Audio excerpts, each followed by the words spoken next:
Well, welcome to the White House. To you, to Muslim Americans across our country, and to more than 1 billion Muslims around the world, I extend my best wishes on this holy month. Ramadan Kareem.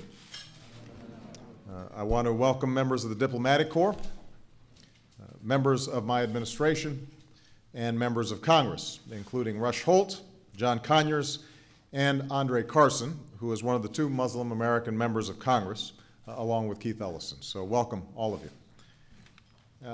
Here at the White House, we have a tradition of hosting iftars that goes back several years, just as we host Christmas parties and seders and Diwali celebrations. And these events celebrate the role of faith in the lives of the American people. They remind us of the basic truth that we are all children of God, and we all draw strength and a sense of purpose from our beliefs. These events are also an affirmation of who we are as Americans. Our founders understood that the best way to honor the place of faith in the lives of our people was to protect their freedom to practice religion.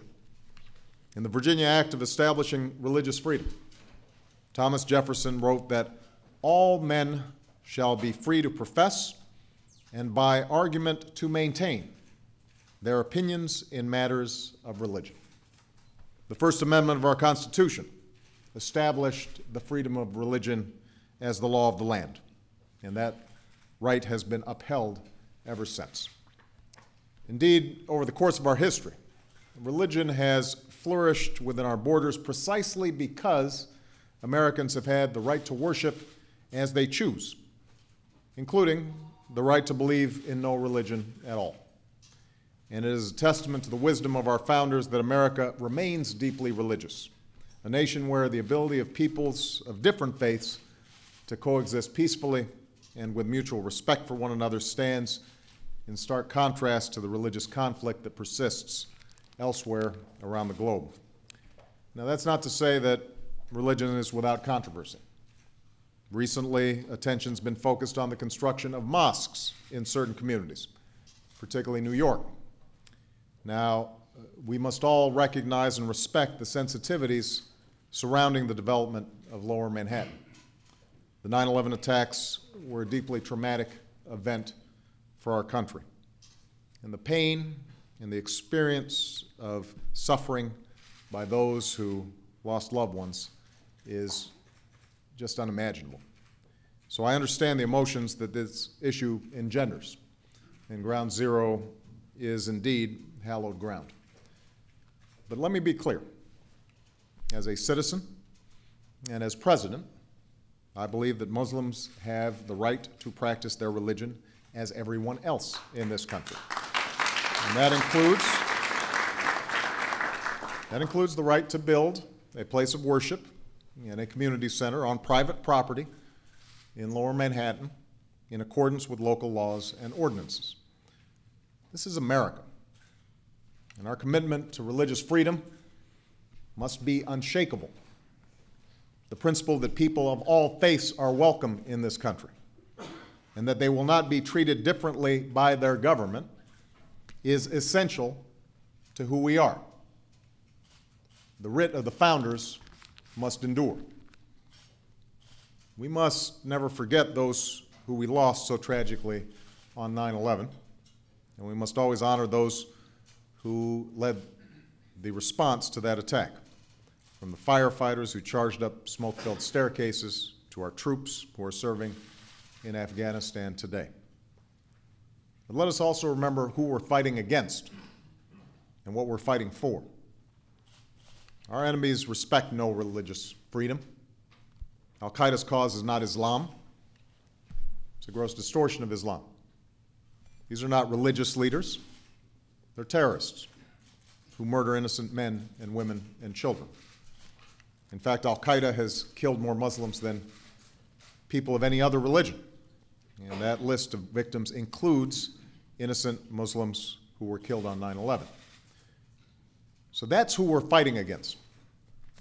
And the reason that we will win this fight is not simply the strength of our arms, It is the strength of our values, the democracy that we uphold, the freedoms that we cherish, the laws that we apply without regard to race or religion or wealth or status, our capacity to show not merely tolerance, but respect towards those who are different from us. And that way of life, that quintessentially American creed, stands in stark contrast to the nihilism of those who attacked us on that September morning and who continue to plot against us today. In my inaugural address, I said that our patchwork heritage is a strength, not a weakness. We are a nation of Christians and Muslims, Jews and Hindus, and non-believers. We are shaped by every language and every culture, drawn from every end of this earth. And that diversity can bring difficult debates. This is not unique to our time. Past eras have seen controversies about the construction of synagogues or Catholic churches. But time and again, the American people have demonstrated that we can work through these issues and stay true to our core values and emerge stronger for it. So it must be and will be today. And tonight we are reminded that Ramadan is a celebration of a faith known for great diversity. And Ramadan is a reminder that Islam has always been a part of America. The first Muslim ambassador to the United States from Tunisia was hosted by President Jefferson, who arranged a sunset dinner for his guests because it was Ramadan, making it the first known iftar at the White House more than 200 years ago.